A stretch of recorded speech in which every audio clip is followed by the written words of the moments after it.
Hold on. Before you even think about your next car service, listen to this bombshell. The head of BMW India just confirmed something most of you won't believe.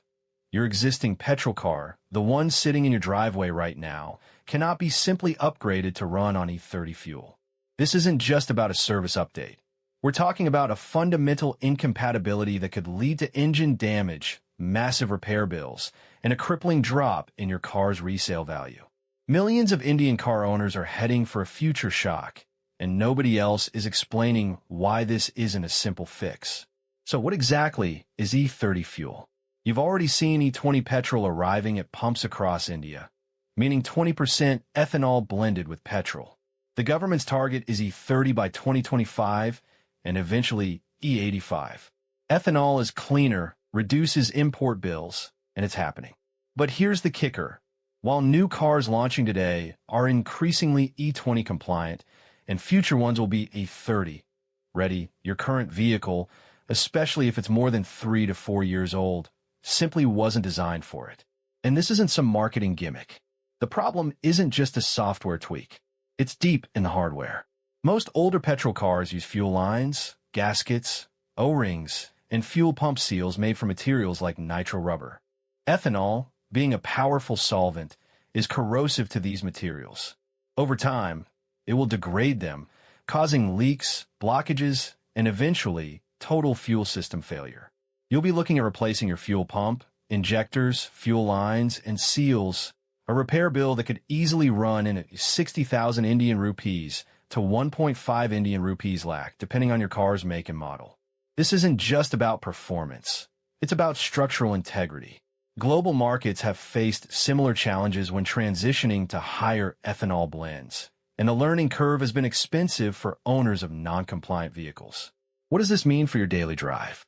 If you keep running E20 and eventually E30 in a non-compliant car, you're not just risking component failure. You'll also notice reduced mileage. Ethanol has less energy content per liter than pure petrol. So, even a compliant E20 car will see a 2 to 3% drop in fuel efficiency. For your older car, the degraded fuel system will only amplify this, potentially costing you significantly more per kilometer. Right now, petrol costs about 105 Indian rupees per liter, meaning a typical car gets about 7 Indian rupees per kilometer. Imagine that rising to 8.5 Indian rupees to 9 Indian rupees per kilometer just because your car is struggling to handle the fuel before you even factor in repair costs. Let's talk numbers because that's what truly matters to Indian buyers. Say you bought a popular midsize sedan for around 12 Indian rupees lakh on road just 3 years ago. You're currently paying an EMI of roughly 23,000 Indian rupees at 8.5% for 60 months. Now, with E30 coming, that car's resale value is going to plummet for buyers who understand the risk of running E30.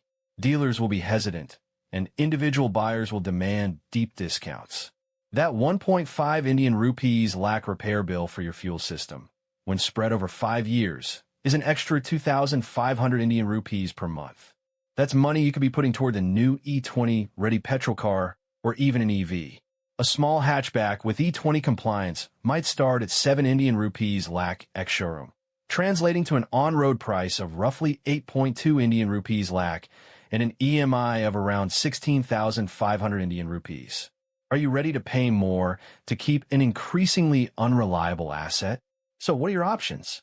Your current non-compliant petrol car is effectively competing against two things: a new E20 compliant petrol car and an EV. Let's say you're looking at a new E20 ready compact SUV, costing 13 Indian rupees lakh on road. Its EMI would be roughly 26,000 Indian rupees. Now, compare that to keeping your old car. If you face a 1.5 Indian rupees lakh repair, your effective ownership cost for that old car goes up.